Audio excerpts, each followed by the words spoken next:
Capítulo 10. Toda a noite tive deslumbramentos n'alma. Que esfinge era essa moça de 18 anos? Virgem, que o severo pudor velava, e falando de amor com a franqueza e a calma de quem já dele se saciara. Coração puro de paixões e ermo já de esperanças. Seria a congelação precoce do sentimento? Não. Pensava eu. Deve de ser a ingenuidade da inocência. As rosas de sua alma não podem ter assim murchado na primavera da vida, estão apenas em botão, o que as desmaia é sombra da infância ainda, e não o verme do coração a dúvida. Amava Emília, sem o saber, comecei a adorá-la. Que horas encantadas vivi repassando na memória os seus desdéns. Agora eu os compreendia. Eles me revelavam a tormenta de uma paixão nascente, que tolda a manhã da vida, como as tempestades dos primeiros dias do ano. Ela tinha medo de amar-me. Talvez amava-me já, resistindo ainda. Meu Deus! Exclamei. Que fiz eu para tanta felicidade? Uma circunstância unicamente me parecia obscura, depois da confidência de Emília. Era a maneira por que me tinha recebido a primeira vez depois da minha volta. Era sobretudo aquele olhar fulgurante de cólera, de tão soberba cólera. Não houvera nos seus olhos despeito só ou repulsão, houvera mais que ódio, profundo rancor. Uma vez pedi-lhe a explicação desse olhar, e ela enrubesceu. Não me pergunte isso. Não lhe o direi nunca. 2 dias depois da nossa conversa junto à cascata, fui a Matacavalos, onde esperava encontrá-la. Ia cheio dos enlevos de tão sonhadas esperanças, inundado da felicidade que borbotava em meu seio. E assim, transbordando dilúvios de imenso amor, que ansiava por se rojar a seus pés. E bastou a sua presença para confranger de súbito as enérgicas expansões de minha alma. Ela respondeu ao meu cumprimento com afabilidade, mas era a mesma afabilidade que dispensava a turba dos seus adoradores. Quanto achei doce o passado desdém, que ao menos me distinguia. Emília mostrava ter completamente esquecido quanto entre nós houvera 3 dias antes. Uma vez no correr da noite quis falar-lhe. Vendo-me aproximar, toda sua pessoa envolveu-se de repente na frieza glacial, que de longe ainda já, me tinha congelado a palavra nos lábios. Essa mulher, cheia de graça e vida, tinha o mágico poder de fazer-se mármore, quando queria. Nessa noite ela retirou-se mais tarde do que tinha costume. Ao sair passou junto de mim sorrindo. Não quis hoje conversar comigo? Disse-me com um doce enfado. Faze ideia do pasmo em que fiquei. Emília continuou a ser para mim uma esfinge.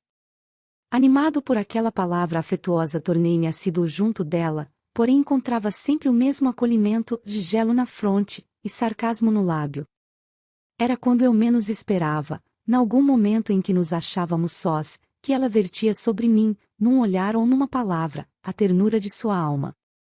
Mas depois quantos amargores, quantos azedumes, não me custavam aquelas gotas de mel? A reunião de que me falará a dona Leocádia realizou-se afinal. Era o aniversário do Sr. Duarte. A casa do negociante encheu-se pela primeira vez de uma multidão de convidados. A festa começou de manhã e acabou em um baile esplêndido ao alvorecer do dia seguinte. À noite uma cascata de luz, borbotando dos salões, despenhou-se pelos jardins e alamedas da chácara. Os repuxos de mármore esguichavam rubis e diamantes líquidos. As folhas, que a brisa balouçava, eram nesse adereço do baile as esmeraldas, tremulando entre ascuas de ouro. Que magnificências de luxo, que pompas, a natureza e a arte não derramavam sobre aquela festa noturna. Um céu abriu-se ali, e a deusa dele atravessava com gesto olímpio a via-láctea dos salões resplandecentes. Seu passo tinha um sereno deslize, que foi o atributo da divindade, ela movia-se como o cisne sobre as águas, por uma ligeira ondulação das formas. A multidão afastava-se para deixá-la passar sem eclipse, na plenitude de sua beleza. Assim, por entre o esplêndido turbilhão, ela assomava como um sorriso, e era realmente o sorriso mimoso daquela noite. Esplêndida. Eu contemplava-a de longe e arredado. Sentia-me triste.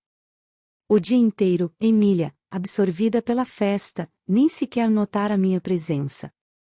Esquecia-se de si própria, das homenagens ardentes rendidas à sua beleza, para ocupar-se exclusivamente dessa exibição de luxo e riqueza, que ela preparara como uma inspiração de artista e poeta, como um painel ou um poema.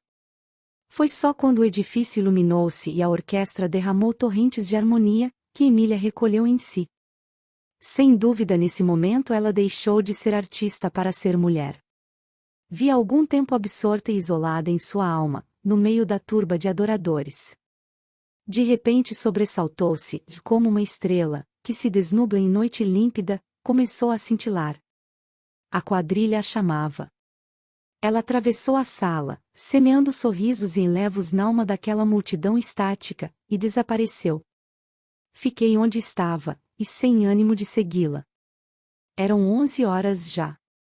2 vezes tinha me dirigido à porta para me retirar, e 2 vezes achará um pretexto para demorar-me. Emília passou pelo braço do Dr. Chaves. Qual é a contradança que eu lhe dei? Disse-me ela com a maior naturalidade. Essa palavra magoou-me ainda mais. Eu pensava que Emília reparasse na minha esquivança e iludira-me. Ia desfazer o seu engano, quando ela talhou-me. Ah! Foi a sexta. É esta. Depois voltou-se para seu cavalheiro. O senhor permite? Deixando o braço do deputado, tomou o meu. Creio que a senhora enganou-se, dona Emília. Parece-lhe? Acudiu sorrindo. De certo. Só um engano me podia dar este prazer. Eu não me animava a pedir-lhe uma contradança. Pois eu creio que foi o senhor quem se enganou. Não lhe perguntei qual foi a quadrilha que me pediu, mas sim a que eu lhe dei, e embora não me pedisse. Ah! Perdão. Eu devia, respondeu-me séria.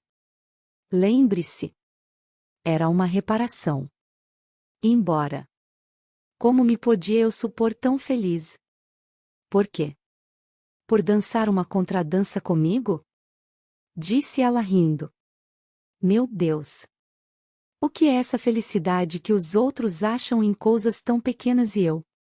E a senhora? E eu ainda não encontrei na minha vida. Não diga isso, dona Emília. A senhora não é feliz?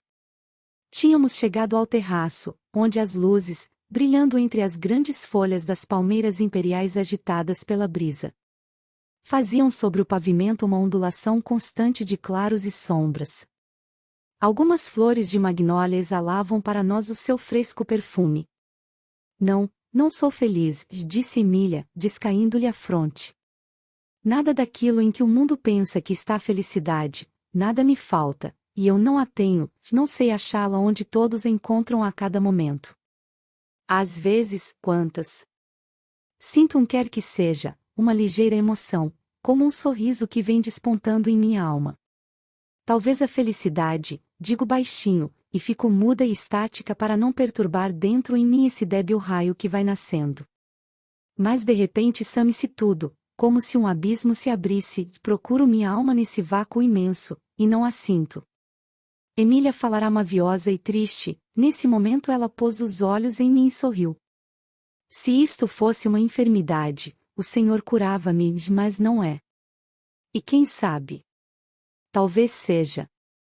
Não é uma enfermidade, não, já é outra coisa. O quê? Diga. Não será um sonho ainda não realizado? Uma aspiração vaga e indefinida? Pode ser. Não sei. Respondeu-me com encantadora ingenuidade.